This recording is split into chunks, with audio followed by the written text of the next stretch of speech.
ನಮಸ್ತೆ. ಏನಿಲ್ಲ, ಒಂದು ಚಿಕ್ಕ ಸ್ಟೋರಿ.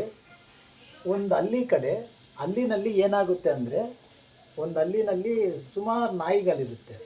ಬಟ್ ಅಕಸ್ಮಾತ್ ಒಂದು ಇದ್ದಕ್ಕಿದ್ದಂಗೆ ಪಕ್ಕದ ಬೀದಿಯಿಂದ ಇನ್ನೊಂದು ಬೀದಿಗೆ ಒಂದು ನಾಯಿ ಬರ್ತದೆ. ನಾಯಿ ಬರಬೇಕಾದ್ರೆ ಅಲ್ಲೇನು ಮಾಡಿರುತ್ತೆ, ಒಂದು ನಾಯಿ ಮಲಗಿರುತ್ತೆ. ಮಲಗಿದ ತಕ್ಷಣ ಬಂದಿರೋ ನಾಯಿನ ಈ ನಾಯಿ ನೋಡಿಬಿಡುತ್ತೆ. ನೋಡಿ ಬೊಗಳಕ್ಕೆ ಸ್ಟಾರ್ಟ್ ಮಾಡಿಬಿಡ್ತದೆ.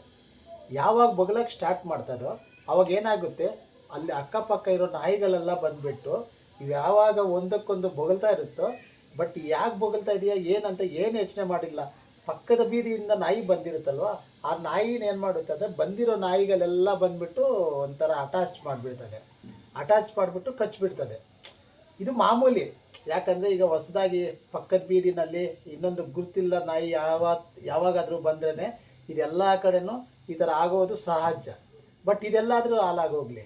ಇನ್ನೊಂದು ವಿಷಯ ಏನಂದರೆ, ಯಾವುದೋ ಒಂದು ವಿಲೇಜಲ್ಲಿ ಒಬ್ಬ ಬೇರೆ ಕಡೆಯಿಂದ ಒಬ್ಬ ವ್ಯಕ್ತಿ ಬರ್ತಾನೆ, ಮನುಷ್ಯ ಬಂದಬೇಕಾದ್ರೆ ಏನಾಗುತ್ತೆ, ಆ ಇನ್ನೊಂದು ಏರಿಯಾಗೂ ಆ ಏರಿಯಾ ಬಿಟ್ಟು ಇನ್ನೊಂದು ಏರಿಯಾಗೆ ಹೋಗ್ತಾನೆ. ಅವಾಗ ಏನಾಗುತ್ತೆ, ಅಲ್ಲಿ ಅವ್ರಿಗೂ ಜಗಳ ಆಗುತ್ತೆ. ಯಾರೋ ಇಬ್ಬರಿಗೆ, ಅವ್ರಿಗೂ ಇನ್ನೊಬ್ಬರಿಗೆ ಯಾರಿಗೋ ಜಗಳ ಆಗುತ್ತೆ.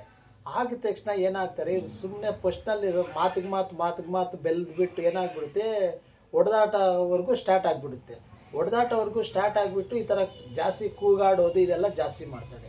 ಯಾವಾಗ ಕೂಗಾಡೋದು ಇವೆಲ್ಲ ಜಾಸ್ತಿ ಮಾಡ್ತಾರೆ, ಅವ್ನ ಫ್ರೆಂಡ್ಸ್ ಇರ್ತಾರೆ, ಆ ಏರಿಯಾದಲ್ಲಿ ಇರ್ತಾರಲ್ವ ಅವ್ನ ಫ್ರೆಂಡ್ಸ್ ಏನು ಮಾಡಿಬಿಡ್ತಾರೆ ಅಂದರೆ, ಫುಲ್ ಹಂಗೆ ಬಂದುಬಿಟ್ಟು ಏನಪ್ಪ ಇದು ಯಾಕೆ ಗಲಾಟೆಯಲ್ಲಿ ಅಂತೇಳಿಬಿಟ್ಟು ಬಿಡ್ಸೋಕ್ಕೆ ಹೋಗಲಿಲ್ಲ. ಬಂದಿದ್ದೆ ಅವ್ನ ಬಡಿಯೋಕ್ಕೆ ಸ್ಟಾರ್ಟ್ ಮಾಡಿಬಿಟ್ರು.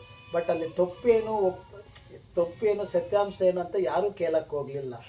ಬಟ್ ಇದರಲ್ಲಿ ಏನಂತ ನಿಮ್ಗೆ ಅರ್ಥ ಆಯ್ತಂದರೆ, ಆ ನಾಯಿಗಳಿಗೂ ಮತ್ತು ಇವ್ರಿಗೆ ಏನಾದರೂ ವ್ಯತ್ಯಾಸ ಇದೆಯಾ? ಬಟ್ ಈ ಥರ ಆಗ್ತಾಯಿದೆ. ಯಾರೇ ಆಗಿರಲಿ, ಏನಕ್ಕೆ ಇವ್ರು ಜಗಳ ಮಾಡ್ಕೊಂಡಿದ್ದಾರೆ, ಏನರಿಂದ ಮಾಡ್ಕೊಂಡಿದ್ದಾರೆ ಅಂತೇಳ್ಬಿಟ್ಟು ಕೇಳಿಬಿಟ್ಟು ಮಾಡಿದ್ರೆ ತುಂಬ ಒಳ್ಳೆಯದು ಅನಿಸುತ್ತೆ. ಓಕೆ, ನಮಸ್ತೆ.